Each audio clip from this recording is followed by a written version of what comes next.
This is Cast of Wonders, the young adult fiction podcast featuring stories of the fantastic. Welcome, I'm Catherine Inskip, your editor and host. Episode 422. Today, Cast of Wonders is bringing you another Summer Spotlight episode, part of our series featuring award-nominated authors and stories. For He Can Creep by Siobhan Carroll was originally published at Tor.com in July 2019.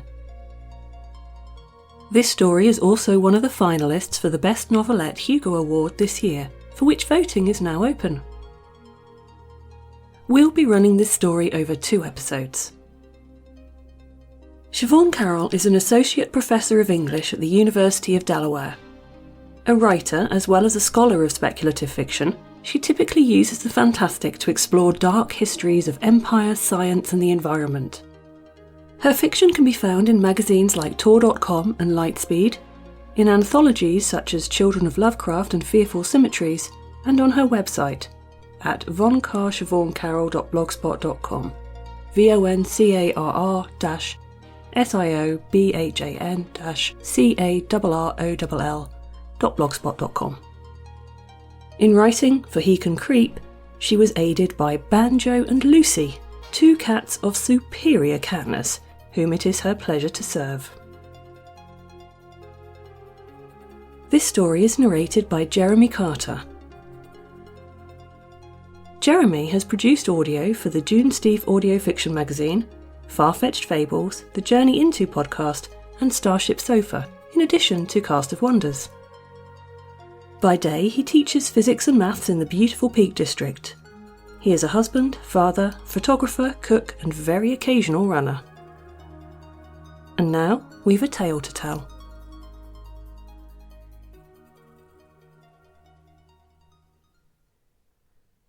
For He Can Creep by Siobhan Carroll. Narrated by Jeremy Carter. Flash and fire, bristle and spit. The great Geoffrey ascends the madhouse stairs, his orange fur on end, his yellow eyes narrowed. On the 3rd floor, the imps cease their gambling. Is this the time they stay and fight? One imp, bolder than the others, flattens himself against the flagstones. He swells himself with nightmares, growing huge. His teeth shine like the sword of an executioner, and his eyes are the colours of spilled whale oil before a match is struck. In their cells, the filthy inmates shrink away from his immensity, wailing. But Geoffrey does not shrink. He rushes up the last few stairs like the deluge of God, and his claws are sharp. The imps run screaming, flitting into folds of space only angels and devils can penetrate. In the hallway, Geoffrey cleans the smoking blood off his claws. Some of the humans whisper their thanks to him. Some even dare to stroke his fur through the bars. Sometimes Geoffrey accepts this praise, sometimes he's bored by it. Today, annoyed by the imp's vain show of defiance, he leaves his scent on every door. This cell is his, and this one. The whole asylum is his, and let no demon forget it. For he is the cat Geoffrey, and no demon can stand against him. On the 2nd floor, above the garden, the poet is trying to write. He has no paper and no pens.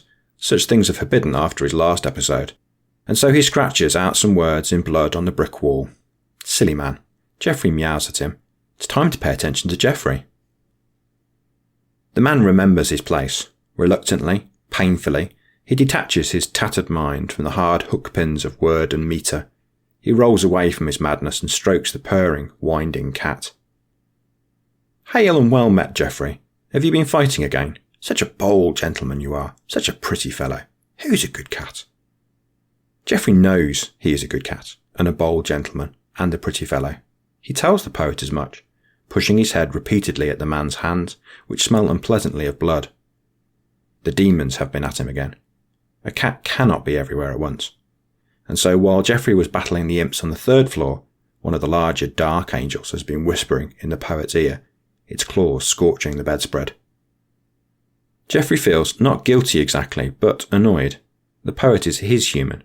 Yet of all the humans, the demons seem to like the poet the best, perhaps because he is not theirs yet, or perhaps because they are interested, as so many visitors seem to be, in the man's poetry. Geoffrey does not see the point of poems. Music he can appreciate as a human form of yowling. Poems, though. From time to time, visitors come to the madhouse and speak to the poet of translations and psalms and 99-year publishing contracts. At such times, the poet smells of sweat and fear. Sometimes he rants at the men, sometimes he curls into a ball. Once one of the men even stepped on Geoffrey's tail, unforgivable. Since then, Geoffrey had made a point of hissing at every man who came to them smelling of ink. I wish I had the fire in your belly, the poet says, and Geoffrey knows he is speaking of the creditors again. You would give them a fight, eh? But I fear I have not your courage. I will promise them their paper, and perhaps scratch out a stupidity or two, but I cannot do it, Geoffrey. It takes me away from the poem. What is a man to do when God wants him to write one poem and his creditors another? Geoffrey considers his poet's problem as he licks his fur back into place. He'd heard of the poem before, the one true poem that God had written to unfold the universe. The poet believes it is his duty to translate this poem by communing with God. His fellow humans, on the other hand, think the poet should write silly things called satires, as he used to do. This is the kind of thing humans think about and fight about, and for which they chain up their fellow humans in nasty, sweaty madhouse cells. Geoffrey does not particularly care about either side of the debate, but, he thinks as he catches a flea and crunches it between his teeth, if he were to have an opinion, it would be that the human should let the man finish his divine poem. The ways of the divine being were unfathomable. He'd created dogs after all, and if the creator wanted a poem, the poet should give it to him, and then the poet would have more time to pet Geoffrey. "Oh, Cat," the poet says, "I am glad of your companionship. You remind me how it is our duty to live in the present moment and love God through his creation. If you were not here, I think the devil would have claimed me long ago." If the poet was sane, he might have thought better of his words, but madmen do not guard their tongues, and cats have no thoughts of the future. It's true, something does occur to Geoffrey as the poet speaks, some vague sense of disquiet. But then the man scratches behind his ears, and Geoffrey purrs in luxury. That night, Satan comes to the madhouse. Geoffrey is curled at his usual spot on the sleeping poet's back when the devil arrives. The devil does not enter as his demons do, in whispers and the patterning of light. His presence steals into the room like smoke, and, as with smoke, Geoffrey is aware of the danger before he is even awake, his fur on end, his heart pounding. "Hello, Geoffrey," the devil says. Geoffrey extends his claws. At that moment he knows something is wrong, for the poet, who would normally wake with a howl at such an accidental clawing, lies still and silent. All around Geoffrey is a quiet such as cats never hear. No mouse or beetle creeping along a madhouse wall, no human snoring, no spider winding out its silk. It is as if the night itself has hushed to listen to the devil's voice, which sounds pleasant and warm, like a bucket of cream left in the sun. "I thought you and I should have a chat," Satan says. "I understand you've been giving my demons some trouble." The first thought that flashes into Geoffrey's head is that Satan looks exactly as Milton described him in Paradise Lost, only more cat-shaped. Geoffrey, a poet's cat, has ignored vast amounts of Milton over the years, but some of it has apparently stuck. The second thought is that the devil has come into his territory, and this means fighting. Puffing himself up to his utmost size, Geoffrey spits at the devil and shows his teeth. "This is my place," he cries, "mine. Is anything truly ours?" The devil sighs and examines his claws. He is simultaneously a monstrous serpent, a mighty angel, and a handsome black cat with whiskers the colour of starlight. The cat's whiskers are singed, the serpent's scales are scarred, and the angel's brow is heavy with an ancient grievance. And yet he is still beautiful in his way. But more of this later. "Geoffrey, I've come to converse with you. Will you not take a walk with me?" Geoffrey pauses, considering. "Do you have treats?" "I have feasts awaiting, catnip fresh from the soil, salted ham from the market, fish heads with the eyes still in them scrumptiously poppable. I want treats." "And treats you shall have. Come and see." Geoffrey trots at the devil's heels down the madhouse stairs, past the mouse's nest on the landing, past the kitchen with its pleasant smell of bread and pork fat, through the asylum's heavy door, which stands mysteriously open, and onto roads of darkness beneath which the round orb of earth hangs like a jewel. Geoffrey gazes with interest up at the blue glow of the crystalline firmament, at the fixed stars, and at the golden chain of heaven from which all the universe is suspended. He feels hungry. "Well," the devil says presently, "let's get the formalities out of the way." He snaps his fingers. Instantly Geoffrey is dangling above the earth, staring down at it as one does at a patterned carpet. He can see the gleaming rooftop of the madhouse and Bethnal Green, and the darkened streets of London, still bustling, even at this time of night. "All this could be yours," Satan says. "Yea, I will give you all the kingdoms of earth if you'd but bow down and worship me." Geoffrey does not like being dangled. His fur bristles as he prepares himself to fall, but then he catches the smell of the fish market in the air, and hears the distant yowl of a tomcat making love on the street, and Geoffrey understands, for a moment, what the devil is offering him. He understands also that this offer represents a fundamentally wrong order to the universe. "You should bow down and worship Geoffrey." "Right," the devil says. "I thought as much." He snaps his finger again, and they are back on the path between the fixed stars with the planets far below them. "You have the sin of pride, cat," Satan says. "A sin I am particularly fond of, given that it is my own. For that reason I am taking you into my confidence. You see, I have an interest in your poet." "Mine." "That's debatable. There are multiple claims to Mr. Smart. The tyrant of heavens, his debtors, his families. The man is like a ruined estate, overrun with scavengers. Me, the devil shrugs. He owes for some of his earlier debaucheries. He was an extravagant man in his youth, and for that I need to collect." Geoffrey's tail twitches back and forth. Like many who have conversed with the devil, he can sense something wrong with his dark tide of speech, a lie buried beneath Satan's reasonable arguments, but he cannot work out what it is. "Now," says the adversary, "I would be willing to forgive this debt if your poet would but write me a poem. I have the perfect thing in mind, a metered piece of guile that, unleashed, would lay waste to creation. Indeed," the devil says, "I have planted this poem in his imagination on several occasions, but your poet is stubborn.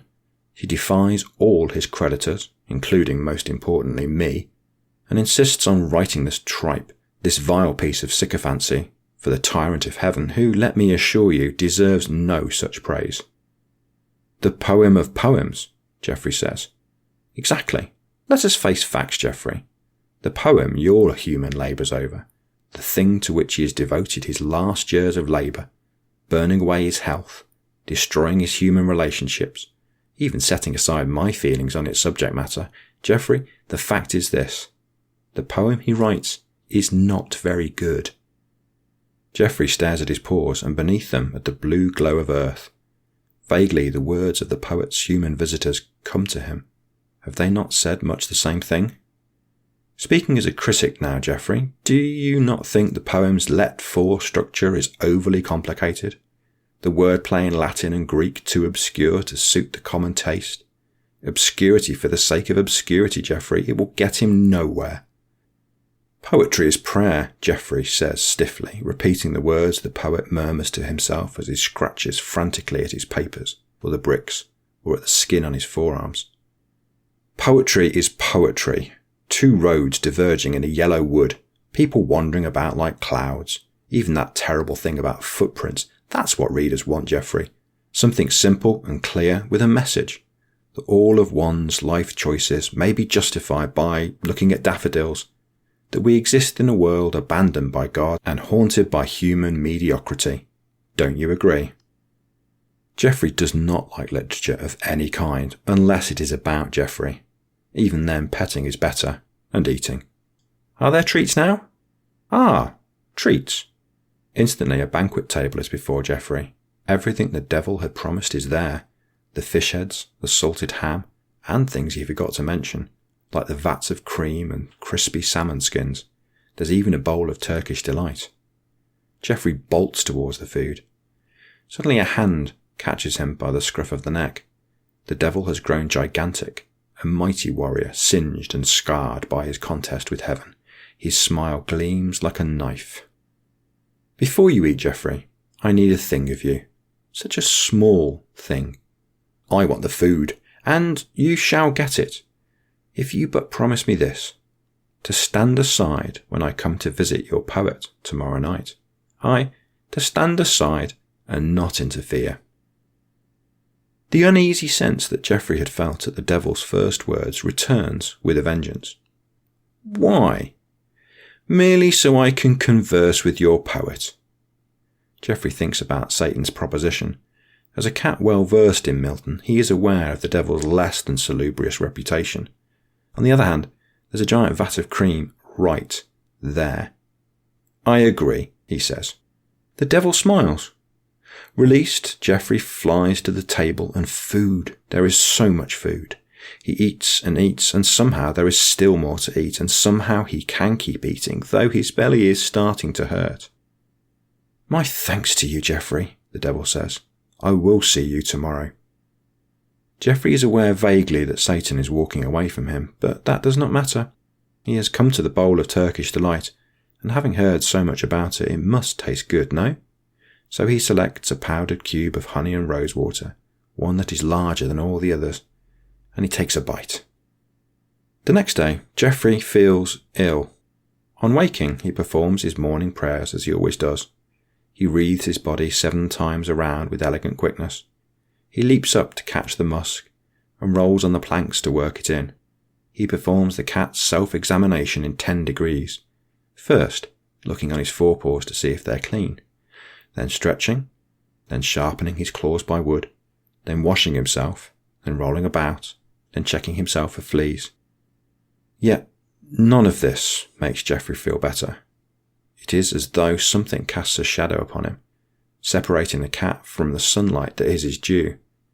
With a chill, Geoffrey remembers his bargain with the devil. Was it a dream? Well met, Geoffrey, well met. The poet is awake, and his eyes look unusually clear. He sits up on his bed of straw and stretches. I feel better today, Geoffrey, as if my sickness is leaving me. Oh, but they're sure to duck me again, to drive the devils out. You're a lucky cat to have no devils in you, for you'd hate being ducked. The poet rubs Geoffrey's head affectionately, then looks again. But how's this, Geoffrey? You look unwell, my friend. Geoffrey meows. His stomach feels sickly heavy, as though he has eaten a barrel full of rotten fish. He tries to say something about the devil. Not that the human would understand, but it seems worth trying, and instead vomits on the poet's leg. Heavens, Geoffrey! What have you been eating? Geoffrey noses his vomit to see if there's anything worth re-eating, but the remnants of the devil's meal are a pile of dead leaves, partly digested. The devil's visit was no dream then. The poet tries to catch him, but Geoffrey's too quick. He slips down the staircase where he vomits, to the kitchen where he vomits, until he sees a water bowl put down for the physician's dog. He drinks from it. And vomits. He vomits on the cook, who tries to catch him, and on the terrier dog, which yaps at him as he jumps to the top cupboard. Is there so much vomit in the world? Apparently. Miserable Geoffrey curls up on top of the cupboard and puts a paw over his eyes to shut out the light. He sleeps an uneasy sleep, in which Satan stalks through his dreams in the guise of a giant black cat chuckling. When Geoffrey opens his eyes again, it is evening. He can hear the grind and clink of iron keys above him. The keepers are locking the cell doors. Soon the demons will arrive in full force to gamble and chitter in the shadows and pull at the lunatics' beards and drive them madder. Geoffrey clambers to his feet. His legs are shaky, but he drives himself onwards, leaping awkwardly to the kitchen floor. The smell of his vomit still hangs in the air, acrid, with an aura of sulphur. Geoffrey climbs the stairs. The mice behind the walls peep at him as he lumbers past. The imps giggle in the distance, but he sees none in the hallways of the second floor. With a sinking heart, he paces onwards, to the room where his poet sits, composing his great work. As Geoffrey approaches the poet's cell, a great wind seems to blow from its door. Geoffrey flattens himself against the ground and tries to slink forward, but the wind is too strong. It presses on him with the hands of 1,000 dark angels, with the weight of Leviathan, and with the despair of the world. He claws at the floorboards, shredding wood, but he cannot go farther. Now, Geoffrey, a voice says in his head. Did you not promise me that you would stand aside? Geoffrey yowls in response. He tries to tell the devil that he takes back his bargain, that the food he ate was merely vegetation, that he vomited it all up anyway, that Turkish delight is overrated. A bargain is a bargain, the voice says. The wind grows stronger. Geoffrey feels himself floating up in the air. A sudden gust jerks him backward, and then Geoffrey wakes. There is a sour smell in the air. Not vomit this time, but something else. Geoffrey is lying in the second floor's empty cell, the one where the human strangled herself on her chains. The iron hoops stare at him accusingly. Geoffrey uncoils himself, and as he does so, he remembers the previous evening, the devil, the wind, and the vomit. Oh, the vomit! And the poet. He takes off at a run. The poet is sitting up on his bed of straw, his face slack-jawed. Geoffrey headbutts him and whines around him and paws his face. Even so, it takes a while for the poet to transfer his gaze to Geoffrey. "Oh, Cat," the poet says, "I fear I've done a terrible thing." Geoffrey rubs his chin against the man's skinny knee.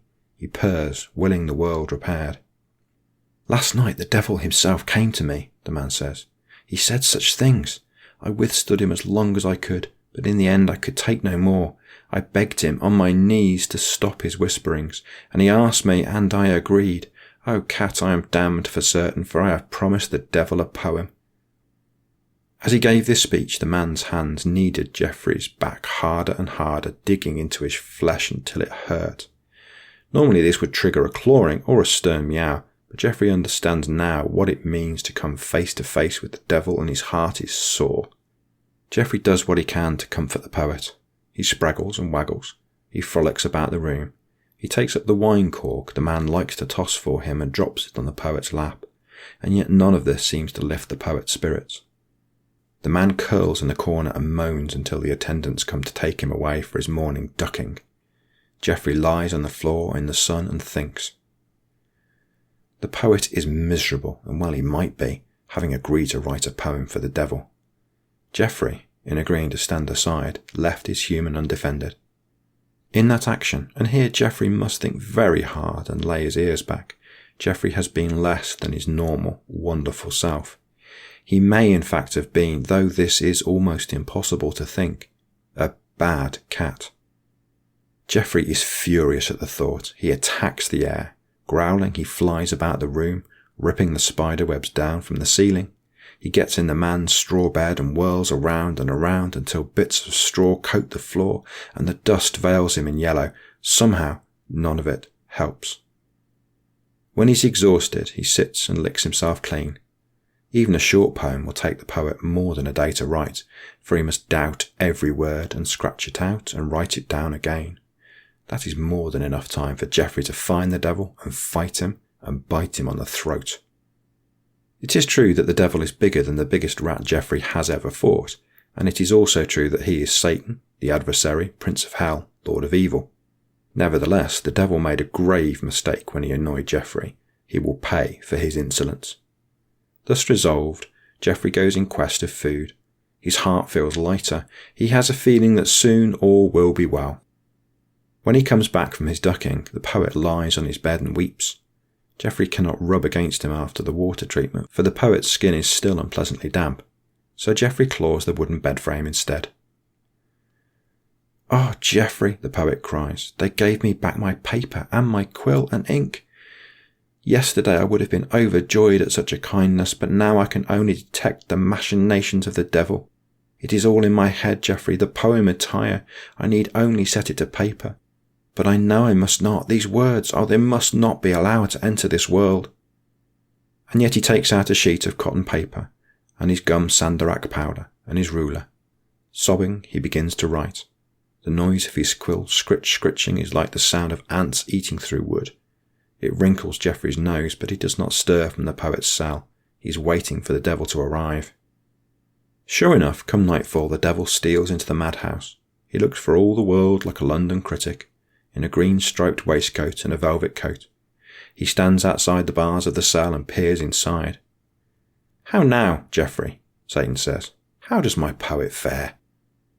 It is plain to see that the poet is shivering and sobbing on his bed. At the sound of the devil's voice, he buries his face in his hands and begins murmuring a prayer. Geoffrey turns disdainfully to the wall. The devil tricked him. The devil is bad. The devil may not have the pleasure of stroking Geoffrey or petting him on the head. Geoffrey is more interested in staring at this wall, staring intently. Maybe there's a fly here, maybe not. This wall is more interesting than you, Satan. Alas, Satan says, much as it wounds me to lose your good opinion, Geoffrey, tonight I have other fish to fry. With that, Satan directs his attention to the poet, and he says in the language of the humans, How goes my poem? Get behind me, Satan. Please, the devil says, hooking his hands into the lapels of his coat. 'Tis a sad thing when a wordsmith resorts to clichés, and hardly good manners in addressing an old friend.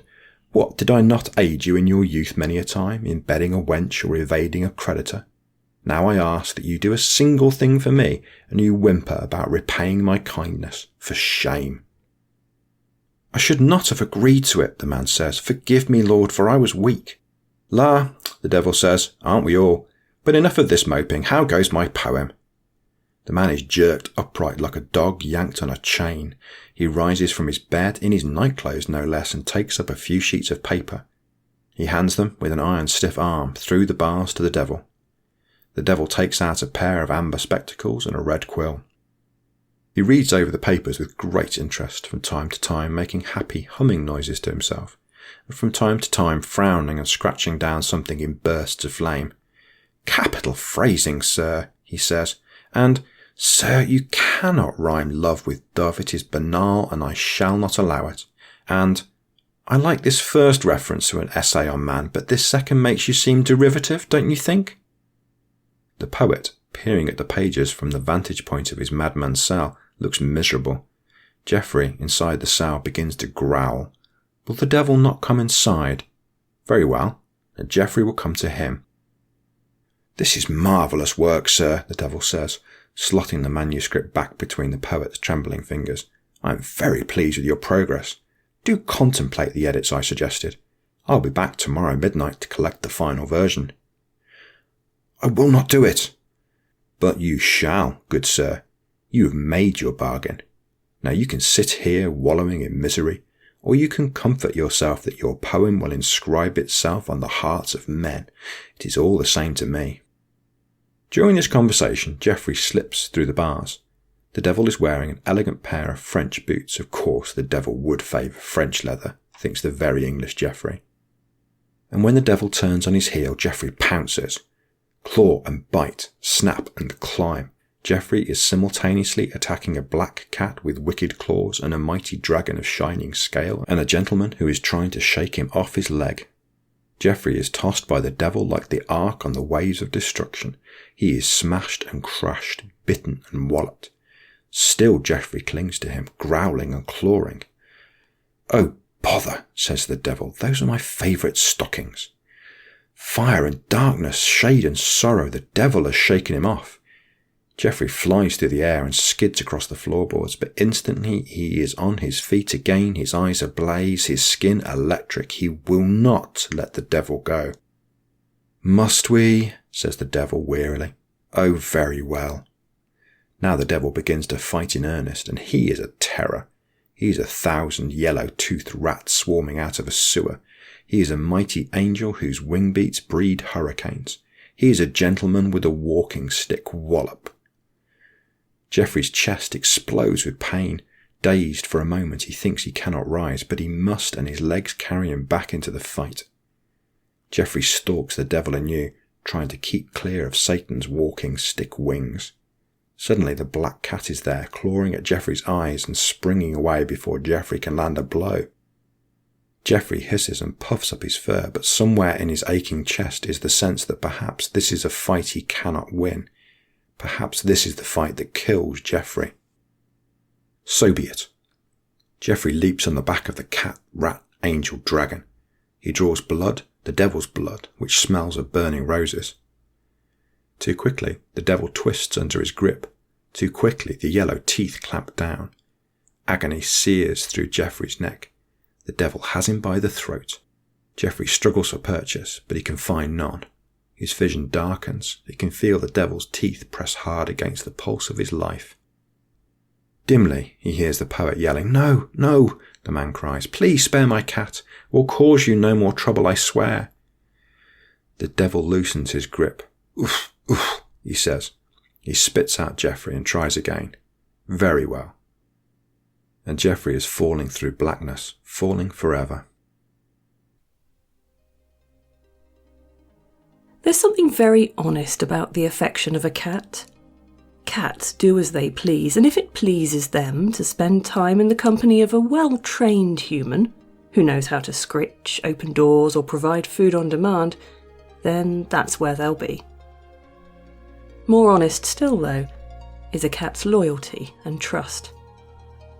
They come to us when we need them most, seek comfort and security when they need it in return, and if we're very lucky in our companions, will be silly and snugglesome and invite us to ruffle their vulnerable bellies and not shred an entire limb for the effrontery. Geoffrey and the poet have that kind of relationship. But a cat will be a cat, and when cream and salmon skins are on offer, everything's up for grabs. Except the cat's heart. You don't get apologies from a cat like Geoffrey.